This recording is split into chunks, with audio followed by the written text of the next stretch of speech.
Good afternoon. How's everybody? Just to follow on what Brad is saying, somebody much wiser than myself said that a boat is at its safest point when it's in the harbor. But boats aren't meant to be in the harbor. They're meant to sail. They're meant to go out. And as I say that, because you could say it's much safer for someone to be on this side, not out working in a work zone. Those are very dangerous situations, but that work still has to be done. So some of the things I just want to present to you, and by the way, I do have some good news. No, I didn't save a lot on my car insurance, but I do have some good news for you. And the good news is I'm not going to be up here speaking to you for an hour. So that's something very good. I hate to disappoint you, but I'm not going to be before you for an hour. I am going to try to help you for when you do go out into the deep, whatever function you're in with work zones, whether you are a craft worker or whether you happen to be a supervisor or what have you. So just want to go over a few things with the work zone safety grants. For the past about 11 years, work zone fatalities have averaged over 1,000 a year. About 2.7 a day, 2.2%. Last year, it was 2.2% of the total fatalities. 835 fatalities in 2007. There is some good news there in that for the first time, this is about a 10-year low. Last year, it dropped about 17% over the previous year. So that number has come down. It's very good to hear, but that could be a variety of different reasons for that. It could be due to some of the fact that gasoline prices were going up, people were driving less, perhaps monies were going down in the state coffers, they weren't doing as many work zones, so exposures were going down. Those are all potential aspects. Also, we should let you know about approximately 40,000 people are injured every year as a result of work zones. The work zone safety grants came out of Section 1409 of Safety Law, which was our latest transportation bill. What's in the 1409, Section 1409, is that it coordinates very well with the work zone safety and mobility rule that was mentioned earlier by Joe, the temporary traffic control devices rule as well. The purpose is that we're trying to prevent highway work zone injuries and fatalities, and we're doing that through the existing training, providing existing training. We're doing it from guideline development, and we're also doing it from developing training materials based on those guidelines that have been developed. The target audience covers the whole gamut, from craft workers, traffic control, utility workers, law enforcement. It also covers the managers, supervisors, and these grants were awarded in the end of 2006 to nonprofit and not-for-profit organizations. They get $5 million a year from 2006 to 2009, and there's a 20% match with them. I'll mention fairly shortly who those grantees were, like magic. ATSA, the American Traffic Safety Services Association, received a grant. The grants cover 3 different areas. Area 1 is existing training, providing existing training. Area 2 is guideline development on work zone issues. And Area 3 is the development of training on those guidelines that were developed. ATSA did areas 1, 2, and 3. Labor's Health and Safety Fund also did areas 1, 2, and 3 in coordination with ARPA. Is anyone from ATSA here? What about, I thought I heard Scott. Did I hear Scott a moment ago? Okay. Okay. Oh, okay, Walter, Scott, okay. Well, just raise your hand, everybody from laborers and ARPA, that team there. Okay. Wayne State University, Dr. Data, are you? Okay, Dr. Data is in the back. And also the Illinois Institute of Technology. Laborers did areas 1, 2, and 3. Wayne State covered areas 2 and 3, and Illinois Institute of Technology is doing areas 2 and 3. Now, as we mentioned, the objectives for Area 1 are the continuation and expansion of existing training programs. We've conducted quite a few training programs through ATSA and through Labor's Health and Safety Fund and ARTBA. And we've also, as a matter of fact, from Area 1, we have, by the end of this year, we will have covered 46 of the 50 states, in addition to Puerto Rico and let me see, there's a couple other different local areas, well, not so local areas. These are some of the courses that we have provided through Area 1. The OSHA 10-hour construction course, how many people finished that up today, went yesterday and finished up today? One person, come on. I think of 2, 3, okay, there's more, okay. The OSHA 10-hour course was finished up. Jerry, you here, Jerry? Yes, sir. How did it go yesterday and today? Very intelligent bunch. I can tell. I tell you, excited.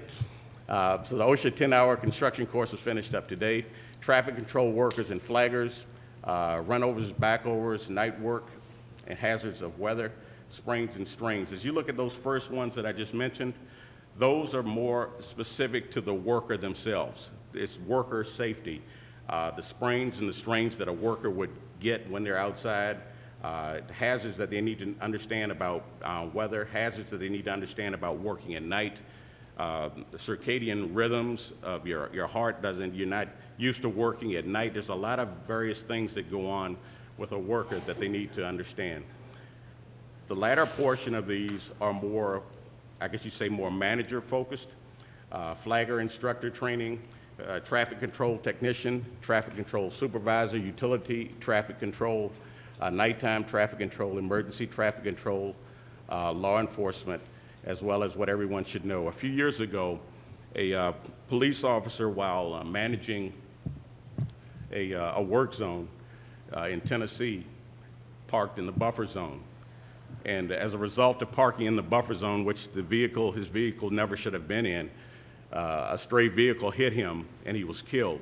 And that caused a lot of wheels to turn in motion, including, that was the genesis of this law enforcement course that we have, that Federal Highway developed, and that is now being taught by ATSA. Also, what everyone should know was a very basic 4-hour session on what everybody basically should know about work zones. Area 2, on guideline development. We're assisting with the implementation and attainment of compliance with the work zone rules, and we're also helping agencies to achieve the prevention and reduction of work zone injuries and fatalities. These are some of the areas that we have gone over. Positive protective devices, there's a lot of emphasis right now on barriers, when to use them, when not to use them. We're developing guidance on that. Also, high visibility garments, what is acceptable garment, what is not. With the new rule that was passed at the end of last year, performance levels 2 and 3 are the only ones that are appropriate for work on federal highways. And also any highway, if you would, it would be better if you would always use performance class 2 or 3. Work zone planning data and impact analysis, pedestrian, bicycle safety in work zones, maintenance, work zone safety, and also ANSI standard. There was a standard 10.47, is that right, Travis? I thought I saw you, Travis. And that was passed in January, was it not? Pretty much. We're through the review process, but over 90% of the votes for yes. So that was in January. That's ANSI standard 10.47, and that probably within the next few months, certainly by the end of the year, that's going to be a standard. Those are voluntary standards, so it's not mandatory, but it's a voluntary standard put together by the industry. Positive separation and protection of workers, utility work zone guidelines, and application of speed management. That's another issue. How do you manage speed in a work zone? About 37% of all traffic fatalities have some speed-related component to it, so that's very important. Also, if I were to ask a question, what do you think is other than cars and trucks, what do you think is the highest number of fatalities on the road? Where do you think that comes from? The answer's there. It's an open book. Okay, it's motorcycles. Last year, motorcycles were 13% of all fatalities. Now, that's pretty significant because the total fatalities on the highways dropped significantly last year, but motorcycles have gone up for the past 10 years. So it's 13% of all fatalities were from motorcycles. So we're trying to make the connection between a vulnerable user of motorcycles and also work zones, which is a vulnerable area as well. Also, one of the areas is the Subpart K temporary traffic control. We're developing guidance on that.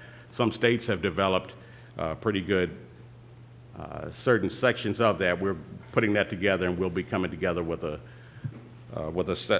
management, with a module on that. Each of these areas that you see with an M by them, a module has been developed or is being developed on the guidelines.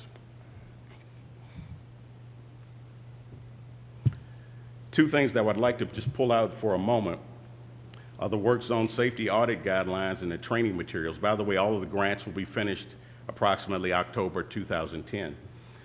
But road safety audits were conducted probably about in the early 1980s. How many have heard of road safety audits?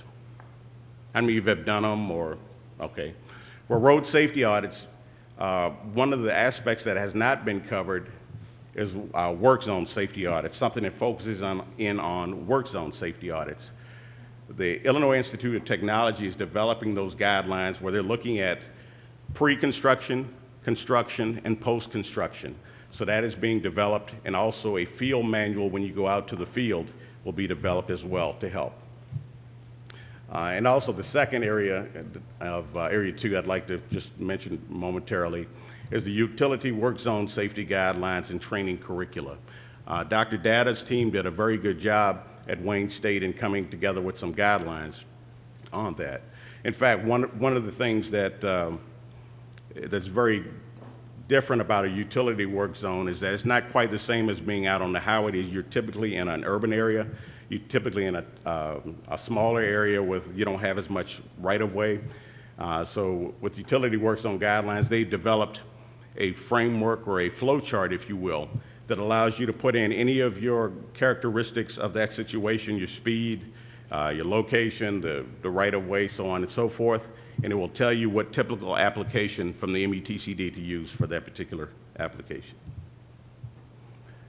In Area 3, the focus of Area 3 is to develop training on those guidelines that were developed in Area 2 and helping to promote best practices. Some of the subject areas for Area 3, nighttime work, work zone full closure, road safety audits, as we mentioned, pedestrian accommodations, law enforcement, public information outreach.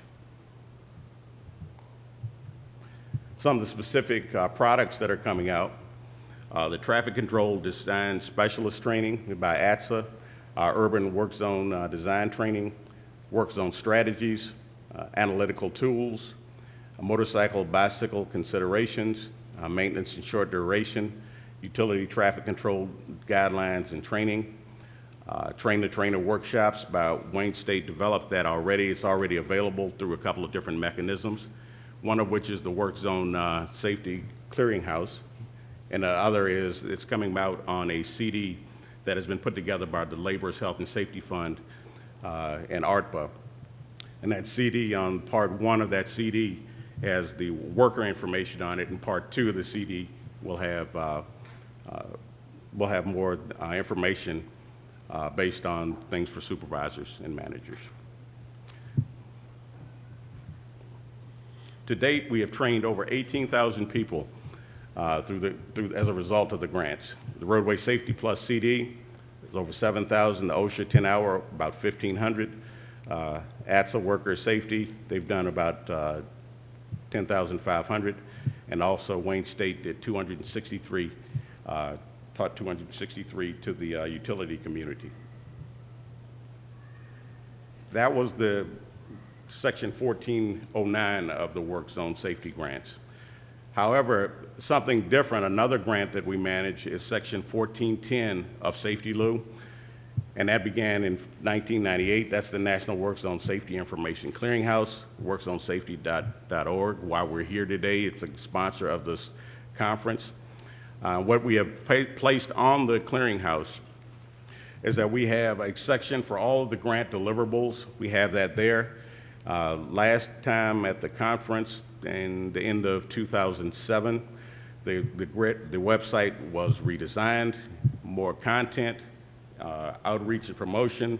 It's also upgraded the web infrastructure, so it has a very good search engine as well. How many have gone to the clearinghouse for, okay, you know, this is how it, this is the new look of the clearinghouse. They get about 11,000 unique visitors or hits a month. It has the laws and regulations, work zone products, really a robust, customized searches. Anything you need to know on work zones, you can find it there. Another aspect of the clearinghouse is the listserv. We've got 725 registered users on it. There's also a link to, again, the Work Zone grants page. And Jerry, I thought I saw you as well. He's there, he's No, hiding. yeah, okay, you're hiding, okay. The Work Zone Wizard, maybe that's a new nickname for you. I guess you're the Work Zone Wizard. There's a nice blog on the clearinghouse by TTI that's done. And they also have the Safety Zone e-newsletter. Any questions? Yes, sir. Could I tuck into walking to the mic so we capture your voice? While you're doing that, I will say that you can sign up for the course. The courses are available. The ATSA courses, you can go to atsa.com. You can also, for some of the other courses, you can, through laborers, you can go to the clearinghouse for links to the Laborers Health and Safety Fund for some of those. Yes, sir. Yes, good afternoon. My name is Ben Colucci. I'm from yeah. Puerto Rico, LTAP. Do you have a Spanish material that has been developed for WorkZone? And if so, in which states have you used that material? Okay. We not only have Spanish, we have Portuguese and English. So yes, I could not specifically name each state that it's been in, but I know it's, maybe Omar, did I know it's gone to, we've had some of the training in Puerto Rico. We've also had it, I think, Jerry, you said you just taught it in Spanish. Where was that? It was Puerto Rico. Okay. So it has been taught, is in Spanish. It is in, it's been taught in Puerto Rico as well. Well, I know Jerry did one. Taught in Portuguese in New Jersey. Okay, in Portuguese in New Jersey.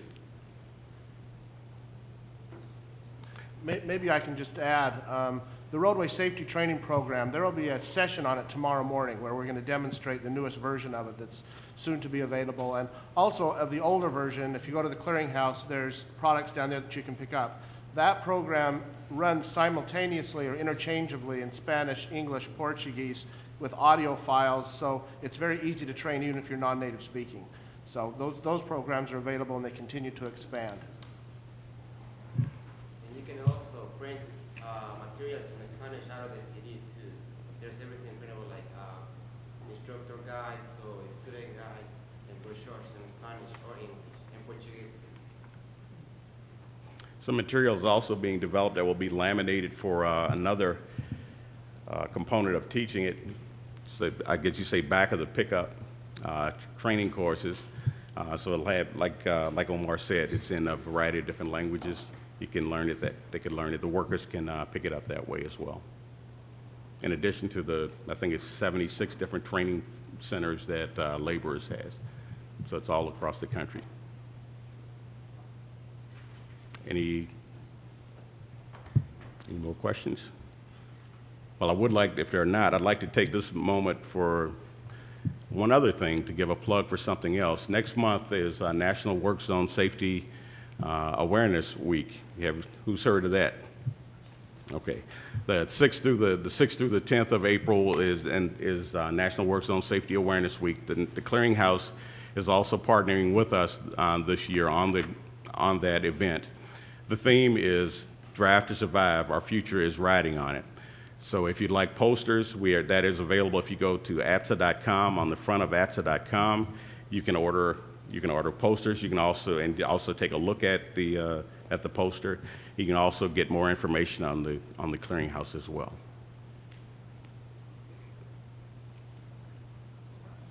Any more questions for Morris? Well, how many have any? I'm going to take just a stretch here. Has anyone here taken any of the, other than the OSHA 10-hour class? Has anyone taken any of the other grant courses? Okay. Okay. Very good. So you're one of the 18,000. Consider yourself one of few. Okay. Please take it. We're trying to do better at that. Thank you for your time and your attention. And I also would say that for the past 2.5 years, it's been my pleasure to work with Brad and with all the other grantees. But because of that transition, this is basically I guess you'd say my last function with the work zone safety area, and moving on to the acting evaluation team leader. So thank you. Appreciate it.